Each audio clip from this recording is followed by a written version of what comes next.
So I actually had the thought that my greenhouse could kill me. I'm in here trying to pick up pots that are blowing around and using baling twine to hold it together.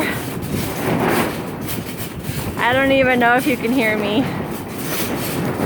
This is a normal spring day for where we live, and why I had to move my garden twice and keep redoing it.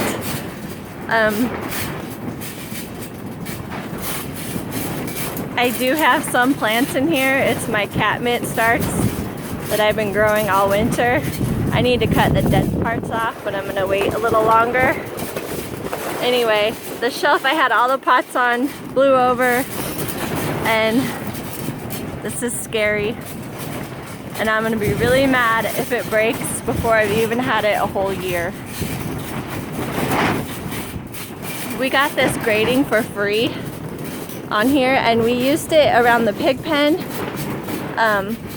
These table frames were free, and so my husband made me this bench, and then also we put the grates on the bottom, and he bolted the greenhouse down to them, and that's the only thing that has saved us and kept my house from blowing away.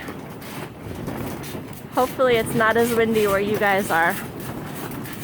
I'm gonna hurry and put these up before I'm chasing them all over the yard.